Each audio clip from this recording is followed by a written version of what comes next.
नमस्कार। भूमि न्यूज के विशेष कार्यक्रम एक मुलाकात में आप सभी सुधी दर्शकों का स्वागत है। आज हमारे साथ उपस्थित हैं पलामू जिला के युवा कलाकार, कहानीकार, नाट्य निर्देशक पिंकू दुबे। पिंकू दुबे आज के दिन कोई परिचय के मोहताज नहीं। इन्होंने अपने कला जगत की यात्रा डाल्टनगंज से शुरू की और अभी बम्बई में रहकर इन्होंने 4 हिंदी फिल्मों का लेखन किया है और साथ ही 5 भोजपुरी फिल्म का भी लेखन किया है। तो सबसे पहले हम स्वागत करते हैं भूमि न्यूज़ के इस चैनल पे पिंकू दुबे जी का। नमस्कार। भूमि न्यूज के सभी दर्शकों को पिंकू दुबे राइटर का नमस्कार। पिंकू दुबे जी, आपसे बहुत पहले मिला और बम्बई जाने के बाद और यहाँ जब रहते थे जी, उसमें क्या अंतर पाते हैं? अंदर कुछ खास नहीं। देखिए, मैं जो था, जो मैं कल था, आज भी वही हूँ, क्योंकि मिट्टी से जो जुड़ाव होता है उसे कभी भूलना नहीं चाहिए, है ना जी। और वही आपको आगे बढ़ाती है। तो यहाँ से जो जर्नी मैंने शुरू किया, या मेलोडी से शुरुआत की, फिर एक टर्न किया और यहाँ से मैं दिल्ली गया। दिल्ली में नेशनल लेवल पे कई प्ले मैंने किया और कई नामी डायरेक्टरों के साथ वहाँ पे मैंने काम किया और लेखन की शुरुआत मेरी दिल्ली से ही हुई थी। अच्छा अच्छा जी। कई कहानियाँ मैंने वहाँ पे लिखी, कई पत्रिकाओं के लिए लिखी। उसके बाद फिर शोएब इलियासी के साथ जुड़ा, उनके साथ अंधा कानून किया, ब्रैकेट्स किया जो ZTV पे आता था। उसके बाद एस बेदी साहब के साथ काम किया, जो समुंदर फिल्म जो बचपन में हम लोग सीरियल देखा करते थे, समुंदर की हंसी लहरों के तामीलकार वहाँ आए हम। तो दिल्ली से मेरी जर्नी की शुरुआत हुई। अच्छा। और दिल्ली में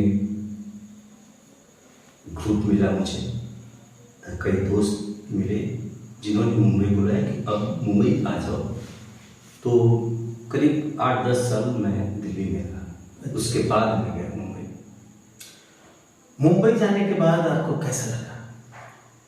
मुंबई जाने के बाद तो देखिए, ये अगर आप शुरुआत में जैसे एक्टिंग से जुड़ा था तो हर एक्टर का सपना होता है कि मुंबई फिल्म नगरी को देखे।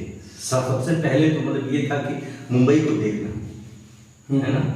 बचपन से एक, और खासकर हर इंडिया की मैं बात करता हूँ कि युवा लोगों का एक होता है कि मुंबई जो सपनों की नगरी है उसको देखना।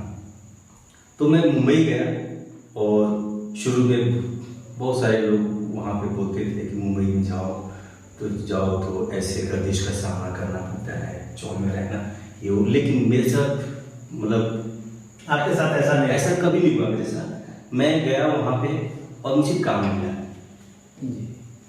वहाँ पे जाते के साथ, हालांकि मैं वहाँ पे गया था, शुरुआत में मैंने एक्टिंग में भी स्ट्रगल किया, लेकिन मुझे पता चला कि मैं राइटिंग में बहुत कुछ कर सकता हूँ। इसलिए आपने राइटिंग के फील्ड को ही अपना लिया फिर।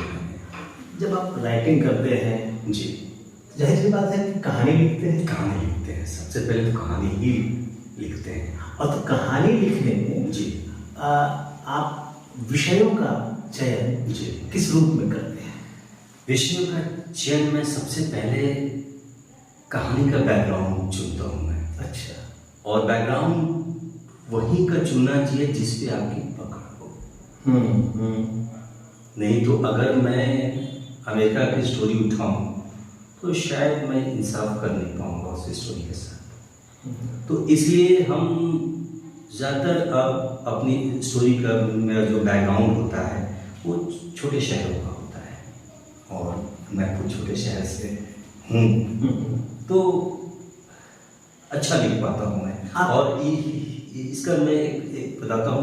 मेरे गुरुजी हैं जिन्होंने नदिया के पार बनाई थी, गोविंद मुनीश, उनसे मुलाकात हुई तो उन्होंने यही बोला कि बेटा कोई भी स्टोरी जब भी तुम लिखना, फिल्म जब भी लिखना, तो फिल्म में बैकग्राउंड का जो चयन करना हमेशा छोटे शहर को ही उठाना, इसलिए कि आप गांव से हो, मिडिल क्लास फैमिली से हो, तो आप बैकग्राउंड वही चुनो। तो मेरे जो कैरेक्टर भी होते हैं वो भी निम्न या मिडिल क्लास ही होते हैं। आपकी कहानियों का जी अंतर वस्तु यानी कि कंटेंट क्या होता है? देखिए, मेरे सब्जेक्ट का जो कंटेंट जो होता है वो मैं उठाता हूँ, वो प्रेम भी हो सकता है और लव स्टोरी। लव स्टोरी हो गया, मेरा सबसे फेवरेट सब्जेक्ट रहा है। अच्छा, है ना। उसके बाद सटायर मैं ज़्यादा पसंद करता हूँ, व्यंग, है ना। और बाकी देखिए, कमर्शियली जब आप लिखना शुरू करते हैं तो आप किसी एक चीज़ पे आप बंधे नहीं रह सकते, है ना। आप एक जोन से आप बंधे नहीं रह सकते, आपको हर तरह का कंटेंट आपको करना पड़ेगा। अच्छा, कॉमर्शियल होने के बाद कंटेंट में चेंजेस आता रहता है। चेंजेस आता रहता है जी, क्योंकि जो पैसा लगा रहा है हाँ उसके अनुसार उसके अनुसार लिखना पड़ता है। लिखना पड़ेगा। नहीं, अब देखिए, लिखने की मैं कोशिश ये करता हूँ जी, दर्शकों के अनुसार, कि दर्शकों को क्या पसंद है। तो और खासकर मैं जैसे आज का जो अच्छा, दर्शक बीच है, में हम थोड़ा रोकते जी, हैं जी, आपको, ये कि दर्शकों की पसंद, जी। लोग आज कह देते हैं कि दर्शकों के पसंद के अनुसार लिखा जाना चाहिए, दर्शकों के पसंद के अनुसार एक्टिंग की जानी चाहिए। अब ये दर्शक के पसंद का पैमाना आप क्या रखते हैं? पैमाना देखिए, सबसे पहले तो जैसे आप उनके बीच जो जाते हैं, दर्शकों का मतलब लाइव जैसे मैं आपसे मिला जी, या किसी और से मिला मैं, तो मैं जानने की कोशिश करता हूँ कि आपको क्या पसंद है ना। तो उन चीज़ों का क्या है कि जैसे कई लोगों से मिला, और प्लस सोशल मीडिया है आज के ज़माने में, तो हर तरह से आपको युवा वर्ग जो है, मतलब वो अपने विचार लिखते रहते हैं, तो वहाँ से भी हेल्प मिलता है कि वो क्या चाहते हैं, है ना। वैसा कोई बंधा पैमाना नहीं, बंधा पैमाना नहीं है। और एक चीज़ और है, खासकर मैं अपने प्रोड्यूसरों से भी यही बोलता हूँ कि मुझे बांधिए मत। हाँ, स्टोरी जो होती है वो दिल से, जैसे अब खासकर मैं लिखता हूँ तो रात के समय में लिखना शुरू करता हूँ, और जो मैं मतलब वो चीज़ें मतलब स्टार्ट करता हूँ तो मैं तब तक नहीं होता जब तक मैं उसका अंत नहीं कर देता। अच्छा जी, तो मैं उसके बाद मैं दर्शक के सबसे पहले तो आपकी स्टोरी जो है, इस स्टोरी का क्या डिमांड है, तो सबसे पहले तो स्टोरी के अकॉर्डिंग हम जाएंगे। उसके बाद दर्शकों का पसंद और नापसंद वो बाद में मेकिंग में ज़्यादातर वो ख्याल रखा जाता है। तो कभी कभी दर्शकों के पसंद और नापसंद को नहीं पकड़ पाने की दिशा में जी, कुछ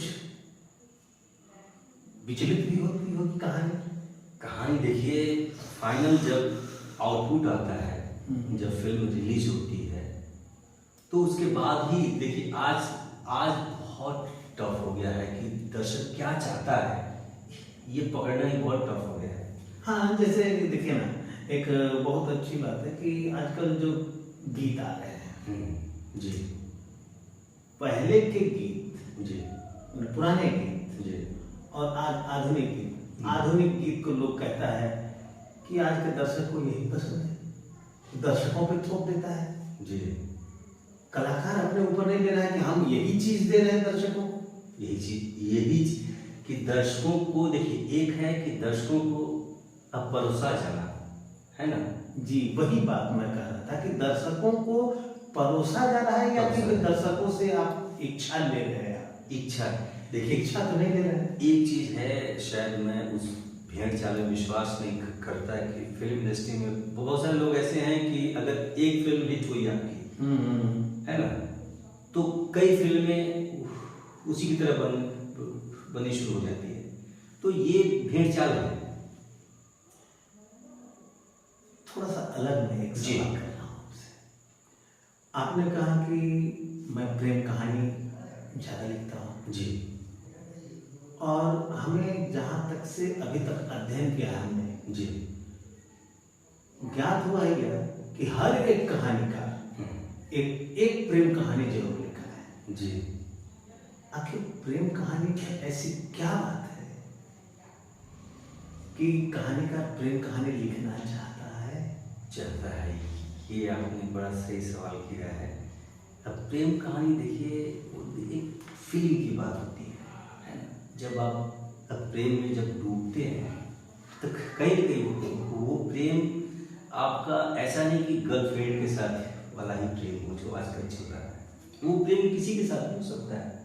तो हर इंसान के इर्द गिर्द तो उसके जीवन में कई कहानियां होती है। अब प्रेम मतलब जैसे जैसे मैं बता रहा हूँ, एक मेरी बुक आने वाली है, आपका लव वायरस। लव वायरस ये फिल्म है या नहीं, बुक है अभी आने वाली है। तो उसमें वही है कि जैसे लव का मतलब ये भी होता है कि मैं जिसे पसंद करता हूँ, अगर उसको एक बार देखना, जैसे एक वाक्य मैं सुनाता हूँ कि मुझे किसी लड़की को देख के भी खुशी मिल जाती है ना। तो जो पहले का लव था, स्कूली आपने ही किया होगा कि ऐसा नहीं कि लड़की से हम बात कर रहे, लड़की को एक झलक देख भी ले तो वो फीलिंग आ जाती है। तो लव का मतलब फीलिंग ही होता है ना। बहुत अच्छा जी। चलते चलते अब आप ये हमें बताएं जी कि अभी तक आपने जो फिल्म लिखी है जी, उसमें सबसे ज्यादा किस फिल्म में जी आपको संतुष्टि मिली?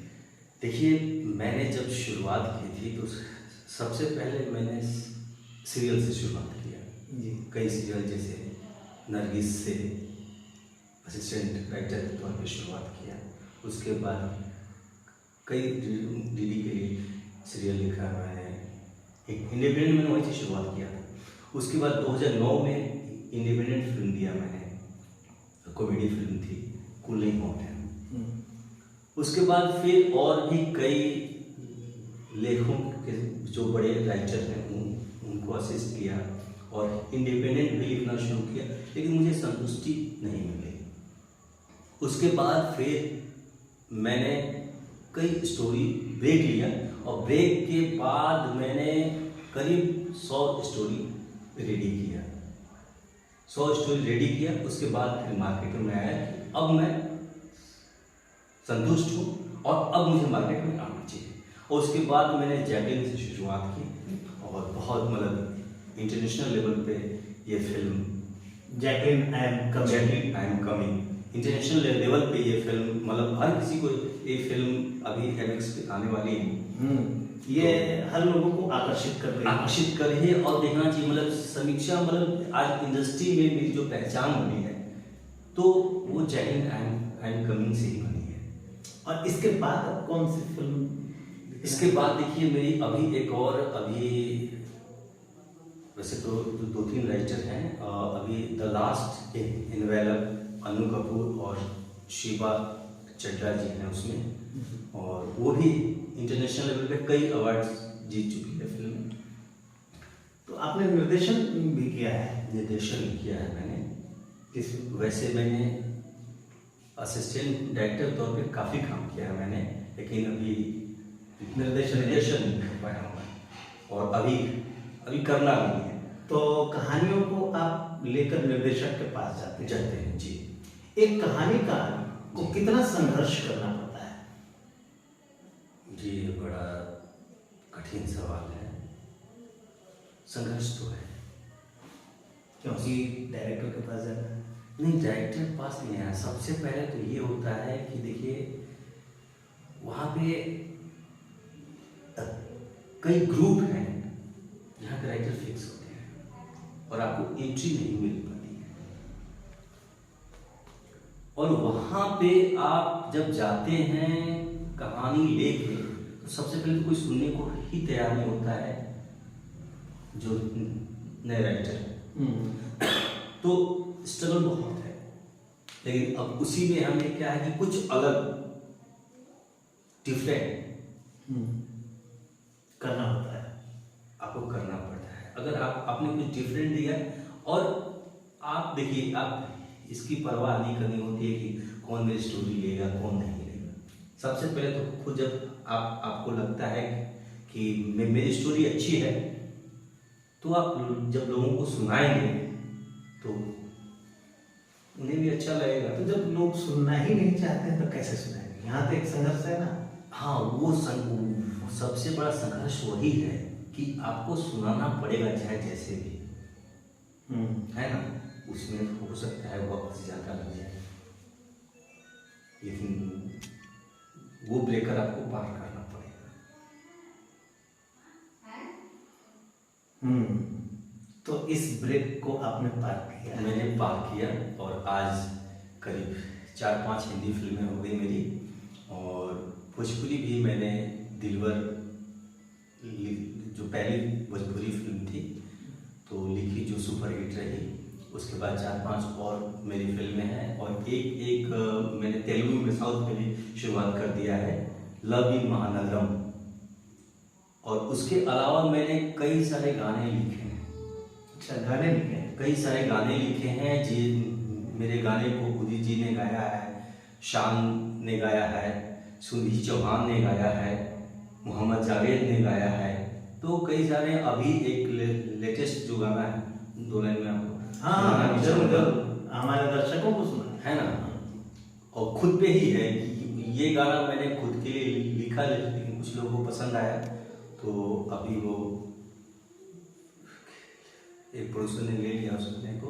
तो गाने की लाइन है, वक्त तू ठहर जा, वक्त तू ठहर जा, और डगर का हमको भी बना ले राही। वाह!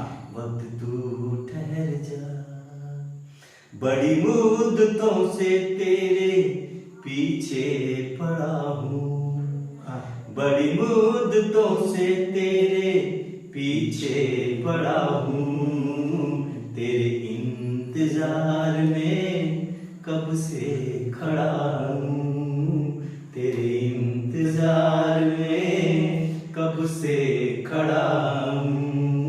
वक्त तू ठहर जा, ओ डगर का हमको भी बना ले राही, वक्त तू ठहर जा। तो इस तरह के गाने बहुत हैं। अच्छा।